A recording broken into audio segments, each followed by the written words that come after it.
হৰ হৰ মহাদেৱ জয় শ্ৰী মহাকাল হনুমান চালিসা আপুনি পাঠ কৰে নেকি হনুমান চালিসা আপুনি সদায় পাঠ কৰে নেকি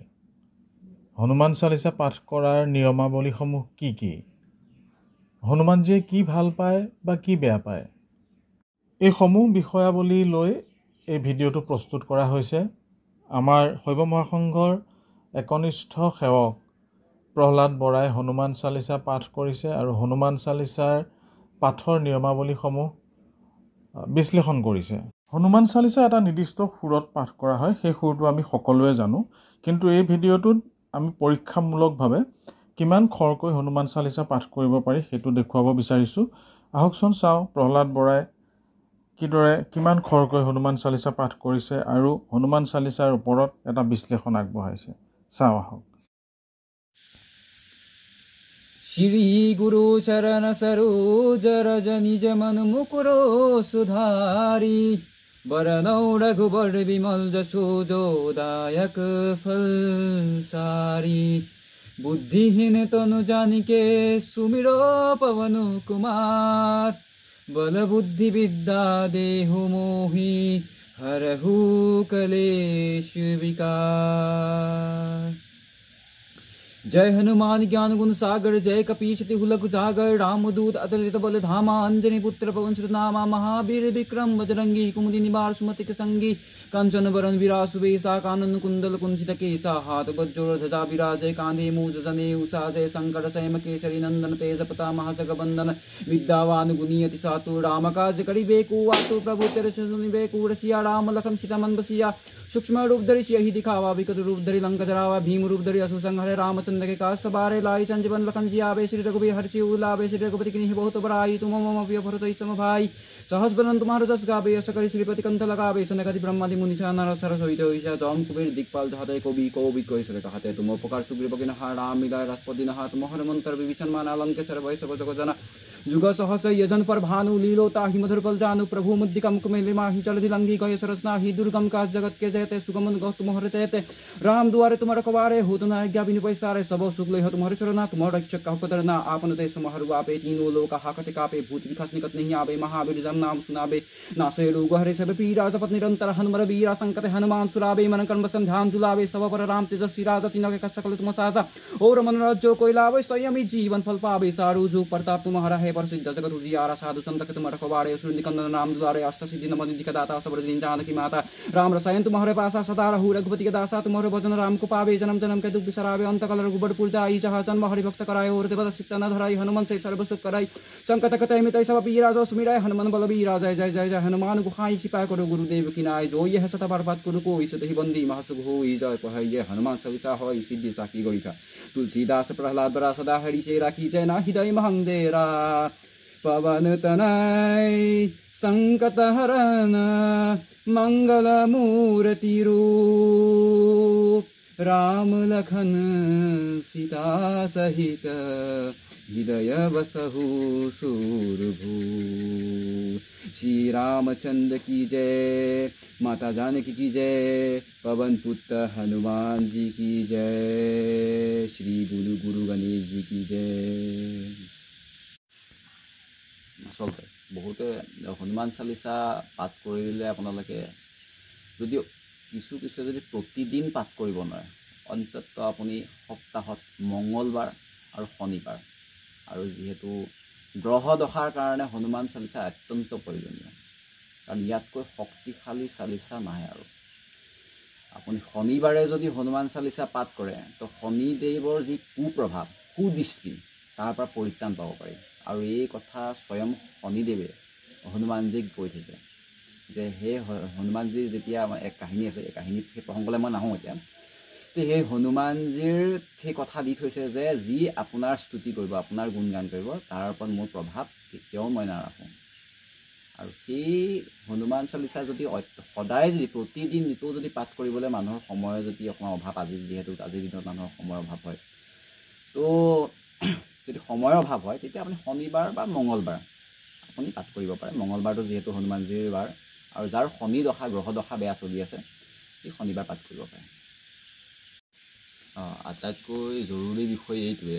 যে হনুমান চালিচা পাঠ কৰোঁতে আমি বিভিন্ন প্ৰসংগত আমি দেখিবলৈ পোৱা যায় যে লাষ্টৰ যি চপাই শেষৰ চপাই আছে যে তুলসী দা সদা হৰি চেৰা কি যে নাথ হৃদয় মহংগেৰা অৰ্থাৎ তুলসী দা ইয়াত তুলসী দাসীয়ে নিজকে নিজেই কৈছে যে তুলসী দাস সদা হৰি চেৰা অৰ্থাৎ সদায় ঈশ্বৰৰ স্তুতি কৰে, ঈশ্বৰৰ প্ৰিয় তেওঁ, ঈশ্বৰৰ অনুগামী। তো ইয়াত আমি কি হয় তুলসী দাসৰ লগত আমি নিজৰ নামটো লগাব লাগিব। যিহেতু পাঠ আমি কৰিছোঁ, পাঠ আমি কৰিলে আমি নিজৰ নামটো লগাব লাগিব, সেইটোৱে। আৰু এই বিষয়ে মই কোৱা নাই, স্বয়ং যি ডাঙৰ এজন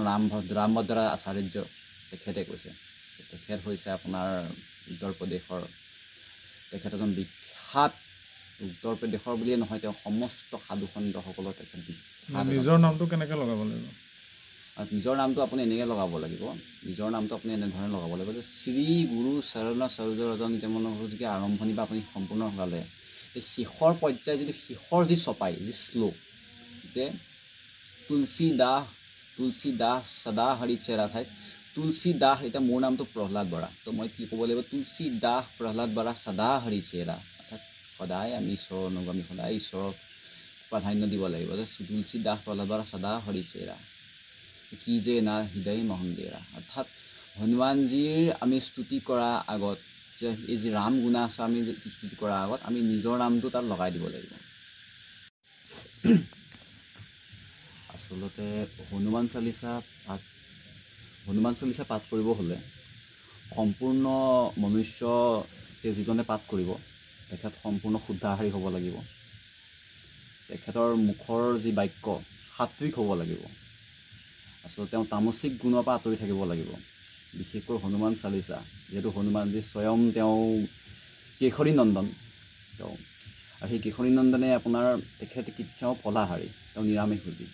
আৰু যিহেতু মোৰ ঈশ্বৰে যি নাখায়, মোৰ ইষ্টই যি নাখায় ময়ো সেয়া গ্ৰহণ নকৰোঁ। তামসিকহাৰী হ'ব নালাগে হনুমান চালিচা, বিশেষকৈ মাছ মদিৰা ত্যাগ কৰিব লাগে হনুমান চালিচা পাঠ কৰা। আৰু পৰাপক্ষত হনুমান চালিচা পাঠ কৰাজনে, পাঠকজনে এইবোৰৰ পৰা বিৰত থাকিব লাগে। জুৱা, মদ, মদিৰা, মানে যিখিনি তামসিক খাদ্য আছে আমাৰ, সেই তামসিক খাদ্যখিনিৰ পৰা আমি আঁতৰি থাকিব লাগে। আৰু হনুমান চালিচা যেতিয়া আপোনাৰ গৌস্বামী তুলসীদাসে ৰচনা কৰিছিলে, তেওঁ ৰচনা কৰিছিলে, আৰু সেই গৌস্বামী তুলসীদাসজীয়ে স্বয়ং হনুমান চালিচাত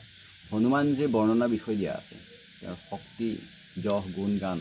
তেওঁ অজস্ৰখিনি যি শক্তিৰ সীমা তেওঁক কোৱা হয় যে অতুল বলিধামা, অৰ্থাৎ তেওঁ